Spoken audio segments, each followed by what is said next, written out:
फितरत से hero, pocket से जीरो, दिल में मेरे राम है और बाबूजी परेशान है। नमस्कार, मैं बेरोजगार कुमार फ्रॉम बिहार।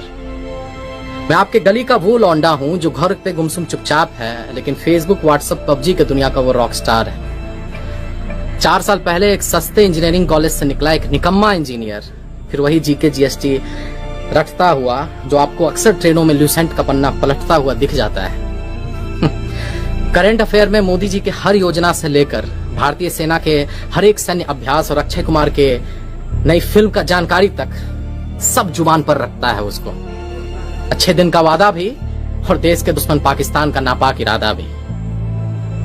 देखिए सर, हमको ज्यादा कुछ नहीं आता है। हम भूगोल में शून्य हैं, इतिहास का कोई खबर नहीं है और नागरिक शास्त्र तो गोल है। लेकिन उम्र के इस पड़ाव पर एक बात दिमाग में जरूर समझ में आ गया है सर, कि एक उम्र बीत जाने के बाद एक आम बिहारी मिडिल क्लास लड़का के लिए विचारधारा नहीं, नौकरी मैटर करता है। नौकरी, एक अदद नौकरी जिसके मिल जाने से हमारे वजूद पे लगा आवारगी का दाग धुल जाता है, वो सर्फ का चमकार नौकरी।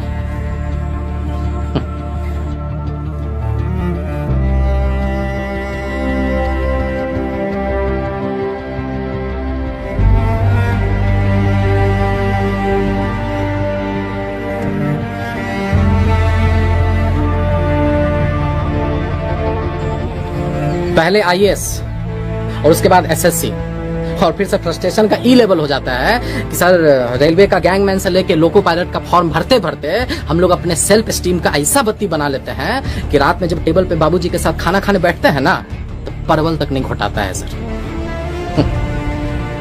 5 ट्रिलियन इकोनॉमी के भारत का सपना दिखाने वाला सरकार सरकार नहीं, जादू है जादू, समझे?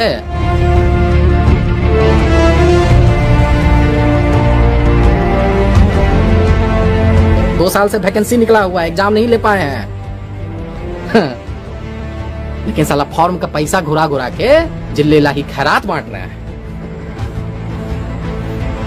फिर हमारे बाप जिनको इस सिस्टम के जगह उनका बेटा ही कर्मजला लगता है। 27-28 साल के बाद बाप के पैसे का रोटी ना पत्थर से जैसा हलक में उतरता है सर। और फिर आप सर बोलते हैं कि कुत्ता पाल लो देसी नस्ल का, हाँ, खिलौना बेच लो। अरे सर, काजू के आटा का रोटी खाइए आप नेता लोग, और आधी पेट बिलबिलाते इस जनता को राष्ट्र और हिंदू खतरे में है का झुनझुना पकड़ा दीजिए। बड़ा सही बात है। अरे कान खोलकर आप सुन लीजिए कि 3/4 देश का जनता आपके आने से पहले भी हिंदू था और आपके जाने के बाद भी हिंदू रहेगा। काहे कि धर्म की फुटबॉल नहीं है कि राह पे चलता हुआ कोई इंसान इसको किक मार के निकल जाए। अरे आपको बड़ा शिद्दत और बड़ा उम्मीद के साथ हम लोग लाए थे कि आप सिर्फ हिंदू सम्राट नहीं, भारत सम्राट बनिएगा, युवाओं के दिल का सम्राट बनिएगा, युवाओं का दर्द समझिएगा। लेकिन जब सरकारी नौकरी के साथ साथ रेलवे स्टेशन तक बिकने लगे, जब 3 महीना में 18 करोड़ युवा अपना रोजगार खो दे और जब विश्व में 4था नंबर पर अंबानी पहुंच जाए, तब लगता है सर कि दाल में कुछ न कुछ तो काला जरूर है। टीवी पे मरने वाले एक्टर के लिए जस्टिस का शोर तो है, लेकिन साला भारत के कोने कोने में लाखों युवाओं के एक अदद नौकरी पाने का सपना बढ़ती उम्र के साथ जो हर रोज मर रहा है, उसके लिए किसी को घंटा फर्क पड़ता है, उसके लिए कहीं कोई शोर नहीं है।